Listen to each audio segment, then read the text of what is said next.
watching ABC News 4 at 5 with Dean Stevens, Ashley Blackstone, and Dave Williams. This is ABC News 4 at 5. We begin tonight with breaking news in the Michael Slager case. The former North Charleston police officer pleaded guilty to a civil rights violation in federal court. That plea deal with federal prosecutors ends this federal case and also the state case as well. Take a look. In this plea agreement, Slager admitted to several things, including his taser dropped to the ground behind him. As Scott was running away, Slager fired 8 shots at him from his department-issued firearm. During the time each shot was fired, Scott was unarmed and running away from Slager. 5 shots hit Scott, all entering from behind. Slager shot Scott a little more than 2 years ago after a traffic stop for a broken taillight. And certainly hard to forget this video captured by a witness, Faden Santana. Scott took off from that traffic stop. Interesting to note, too, a friend, a passenger in that car. Slager followed. The 2 men ended up in a struggle before Slager fired his gun. This is video we had of Michael Slager on your right not long after that shooting. And earlier today, before that court appearance, Michael Slager's attorney Andy Savage did release a statement. He said, quote, "This afternoon, Michael Slager will enter a guilty plea to using excessive force in violation of 18 U.S.C. section 242 as he attempted to arrest Walter Scott on April 4th of 2015. We hope that Michael's acceptance of responsibility will help the Scott family as they continue to grieve their loss. As the sentencing date has not yet been determined, we will refrain from further comment at this time." ABC News 4's Alex Heaton was in the courtroom today for that guilty plea hearing. She's joining us live with more. Alex.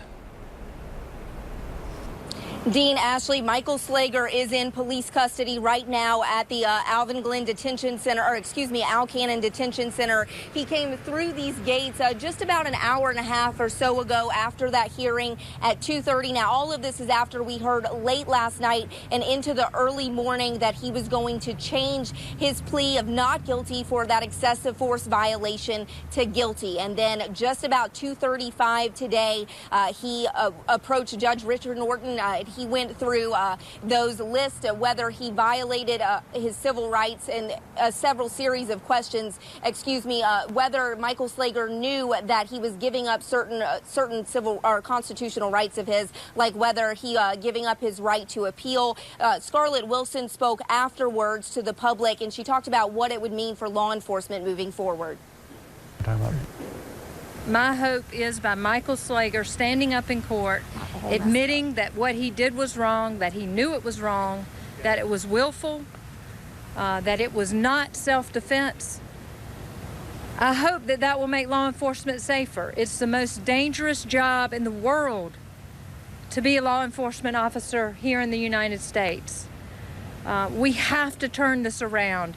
And my hope is that accountability for Michael Slager is going to mean that fewer officers die, that fewer civilians die, and that we move forward together as a nation, as a community, having love and respect for each other.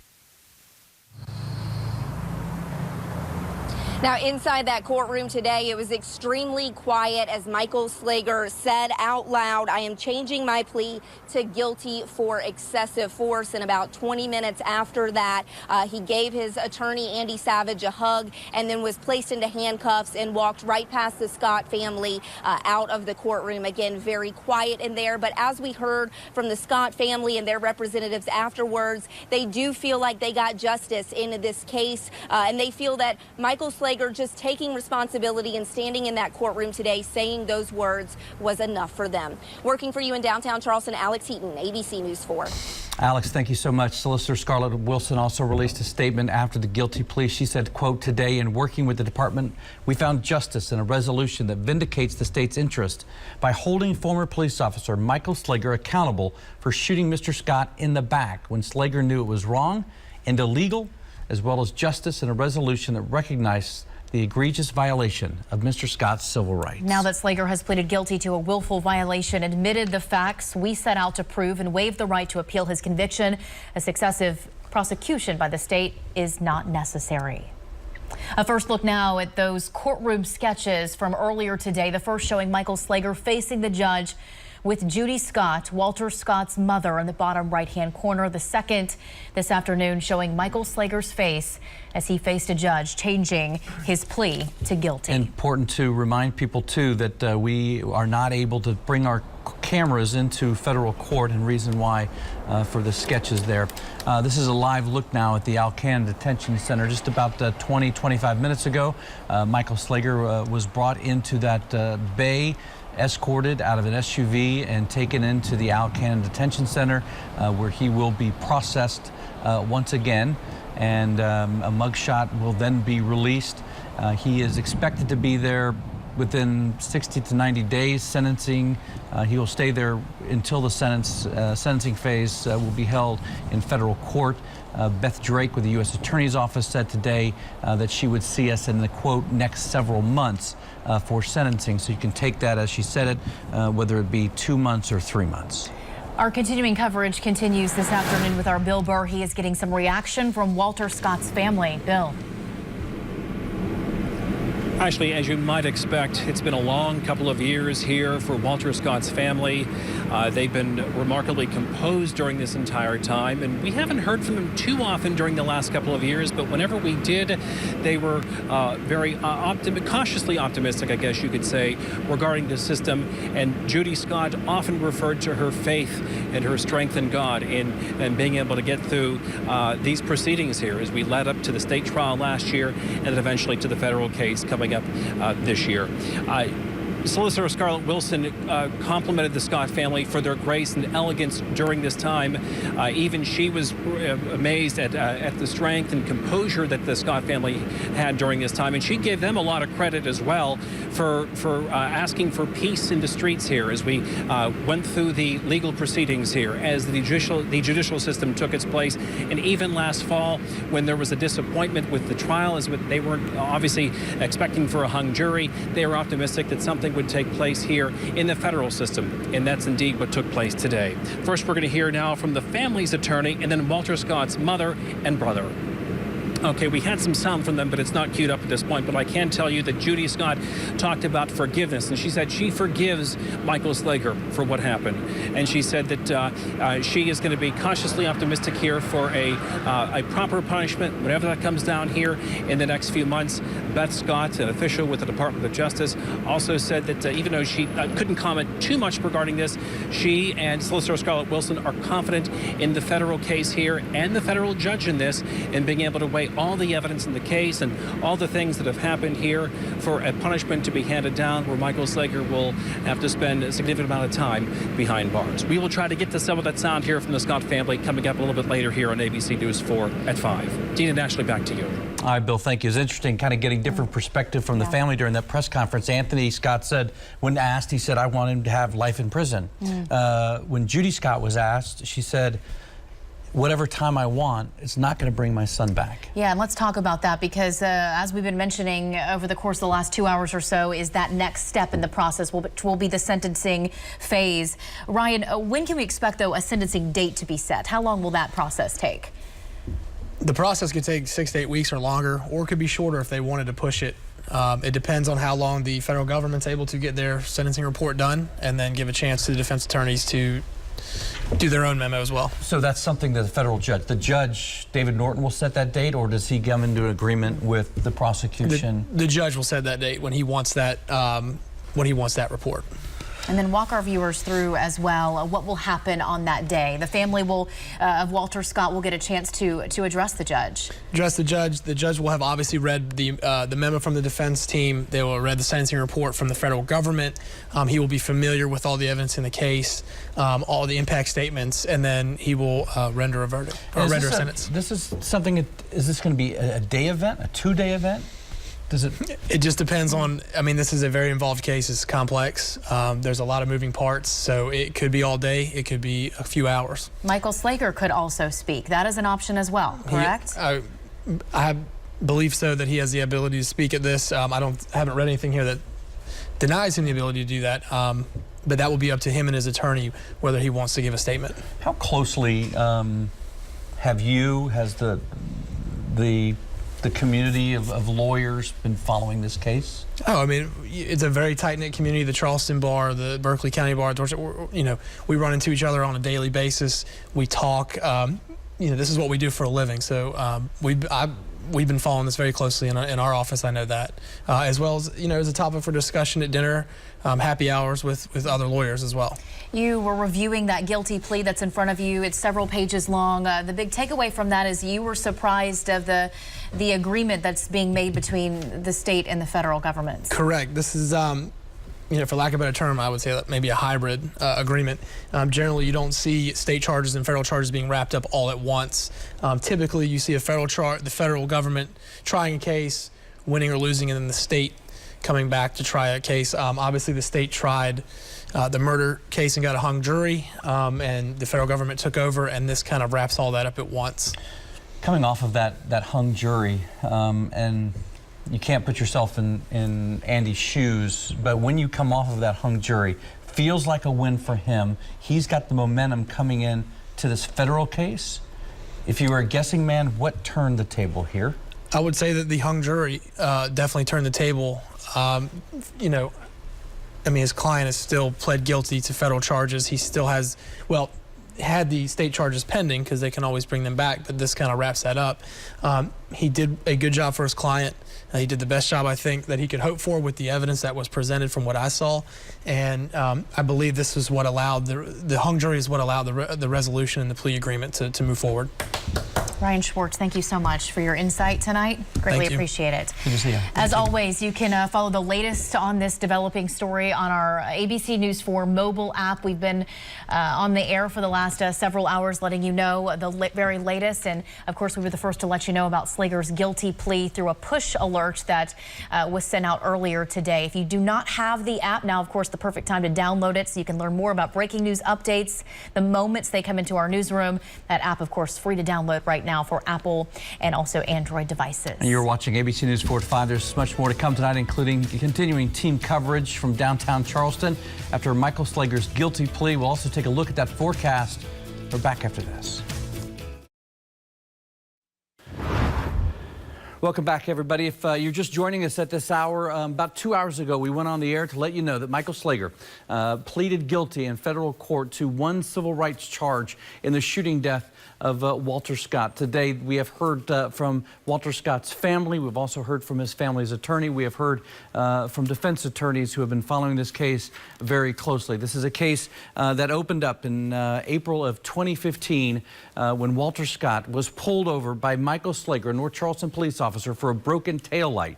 From that point, a chase ensued on foot, and it was around a corner where an eyewitness started shooting video, where video was captured of Michael Slager opening fire, shooting at Walter Scott, hitting him 5 times in the back. If you go to our website at ABC News 4, we have got an extensive timeline taking a look at everything, including in this case, going from bond denied in September of 2015 all the way to this is in 2017 that just happened when Michael Slager was back on the stand having federal testimony. But again, you can go through this entire timeline and all the stories that we have done throughout this case. Government pushes for witnesses all the way through our state coverage.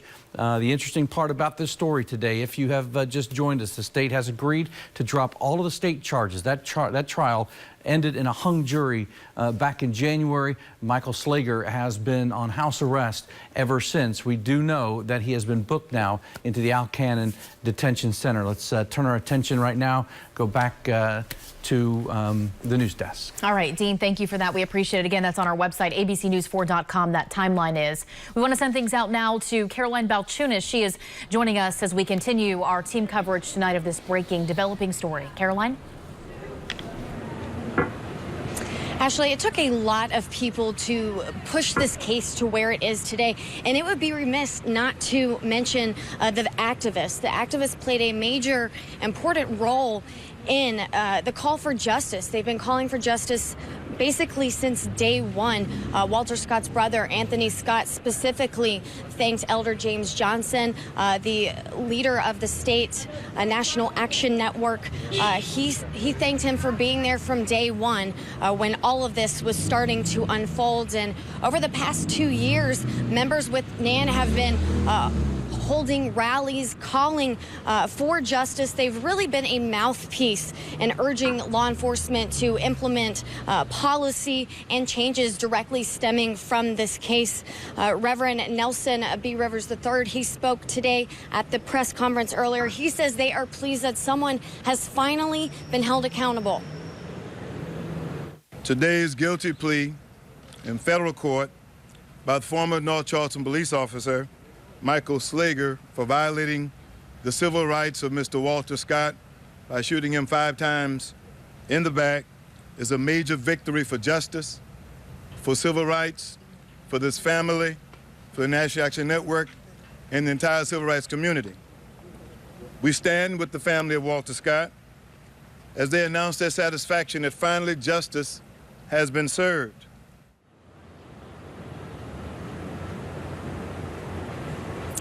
Rivers and Elder Johnson also specifically thanked the Department of Justice for acting on this matter. They say their action shows the people of America that all lives matter.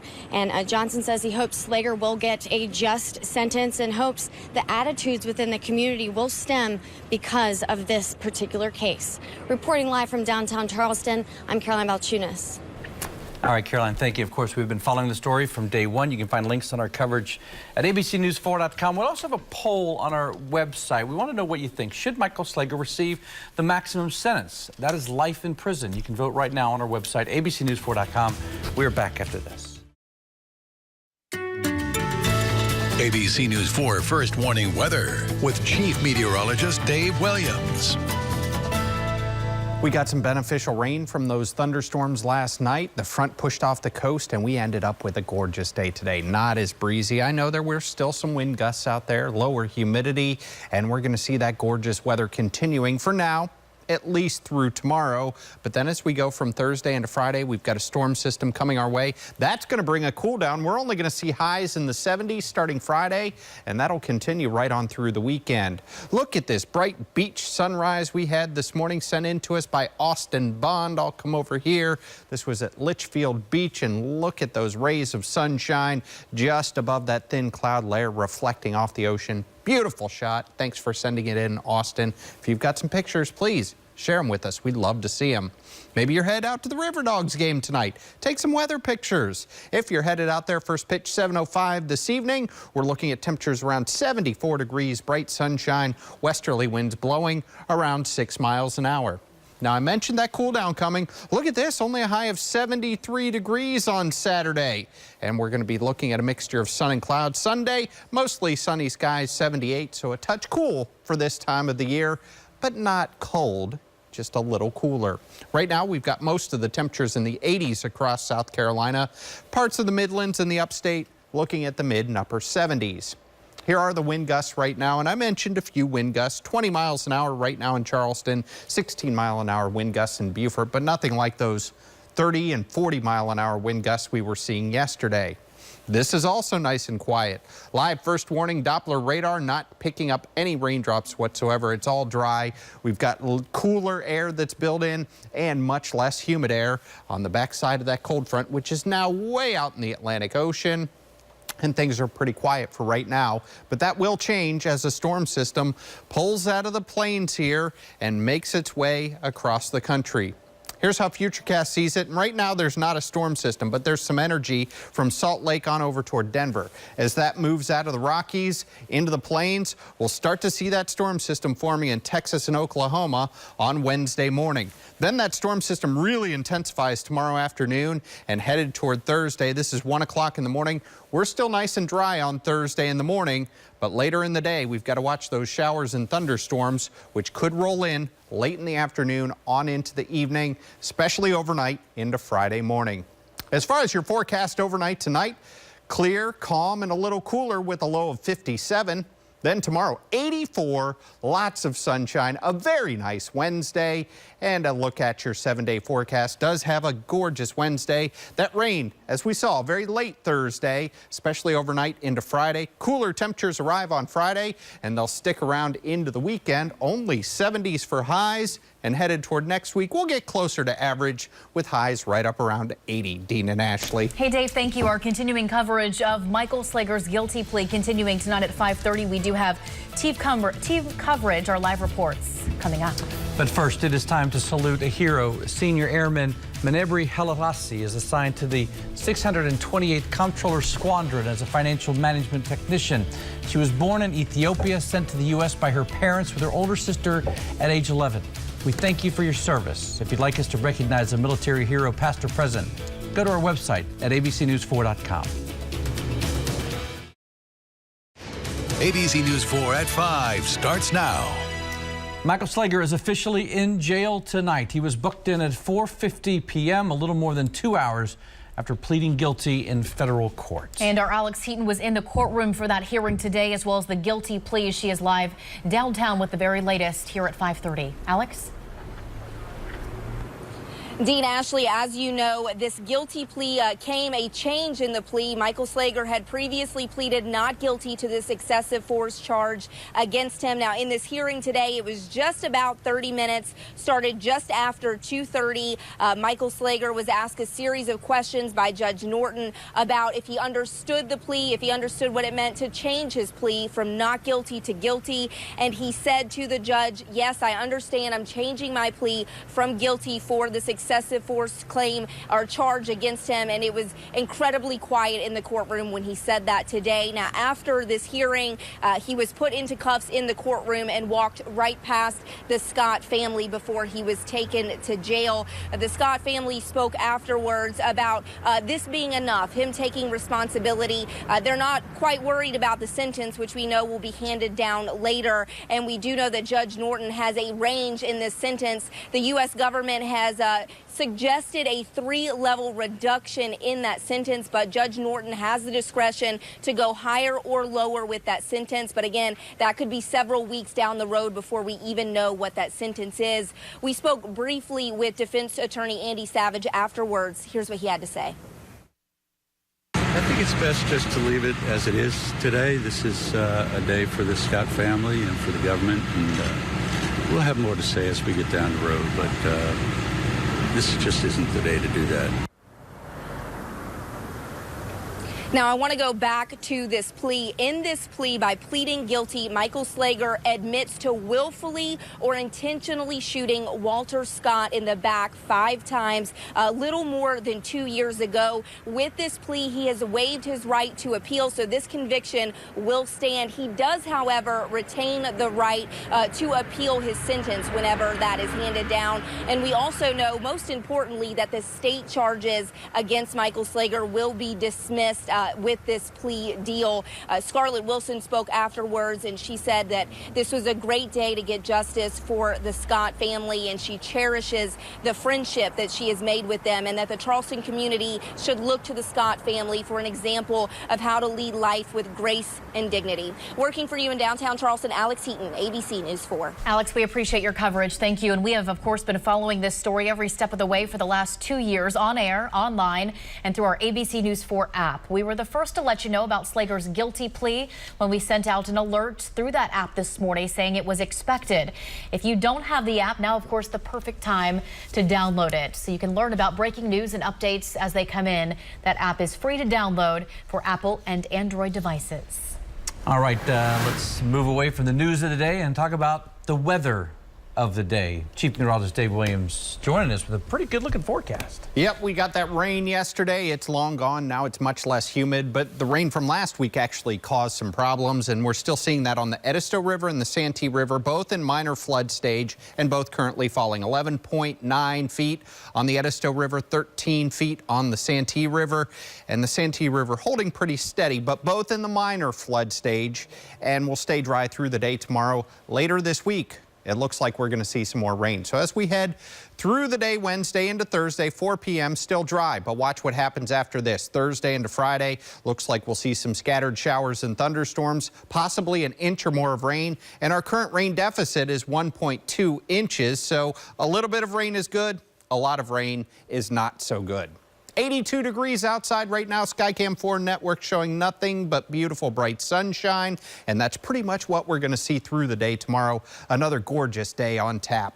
Temperatures anywhere from 79 to 83 right now. It is gorgeous late this afternoon, and we'll keep it that way this evening. River Dogs playing at home, 7:05 tonight. Get out there and catch a game under some gorgeous weather. 84 into the day tomorrow. Thursday will be nice and warm. Best chance for rain coming late in the day, 85 your high. And then on Friday, much cooler, 74s your high. Plenty of clouds and still some lingering showers. So with those cooler temperatures coming, that got me thinking. And what is the coldest temperature recorded in the month of May in Charleston? KCHS, that's the airport. Was it 32 degrees? Was it 36 degrees or 38 degrees the entire month of May?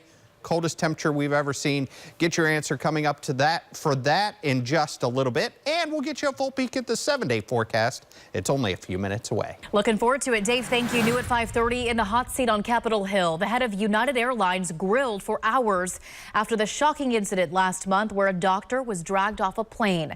Lawmakers are looking for ways to improve the customer experience and hold the airlines accountable. The CEO of United Airlines acknowledged the anger over the violent removal of the doctor from a flight in April. He says his airline is now piloting a new set of policies. This committee and Congress do not want half measures or temporary fixes. Actions will speak indefinitely longer than our words. We will do better. American Southwest and Alaska Airlines were also present for those public hearings. Now Congress and customers wait to see whether today's hearing provides on that promise of an improved air travel experience. Also new protests at a Confederate monument in New Orleans. About 100 people showed up at the Jefferson Davis Monument Monday night. That statue is one of 3 Confederate memorials New Orleans plans to remove. A time and date, though, has not been announced because of safety concerns. Police arrested several people last night, both for and against the statue's removal. One Confederate statue was removed last month. A bipartisan deal that appeared to be a compromise on Capitol Hill has led to animosity between Democrats and the White House. The fight over health care reform is again ramping up for lawmakers. ABC's Janae Norman is in Washington tracking the very latest. Democrats didn't win. President Trump did by out-negotiating them. That's the message from Budget Director Mick Mulvaney about the bipartisan spending bill to keep the government funded through September. They were desperate to make this administration look like we couldn't function, like we couldn't govern. And we know that a large part of their base, especially their left-wing base, wanted a shutdown and certainly didn't want them to cut a deal with us. The more than $1 trillion spending measure doesn't include cuts to Planned Parenthood or sanctuary cities, nor does it include funding for the president's proposed border wall or the president's proposed cuts to agencies like the EPA. Still, Mulvaney insists Trump won. The president delivered on his promises and got his priorities funded. They want you to think they won. What they don't want you to know is the American people won here because the president simply out-negotiated them. We felt that it was a bipartisan negotiation. As I said, the leaders, Democrat and Republican, House and Senate, work well together, and why ruin that? And the fixation on scoring a Trump victory isn't over. How's health care coming, folks? How's it doing? All right, we're moving along. The president hasn't gotten any major legislative win, but hopes to change that this week with a vote on the GOP's amended plan to repeal and replace Obamacare. We're excited about this policy. We're making very good progress with our members, and our president has been instrumental in that. Vice President Pence was on Capitol Hill today meeting with moderate Republicans on health care. House GOP would like to see a vote before Congress leaves town Friday, but they still need more support. Janae Norman, ABC News, Washington.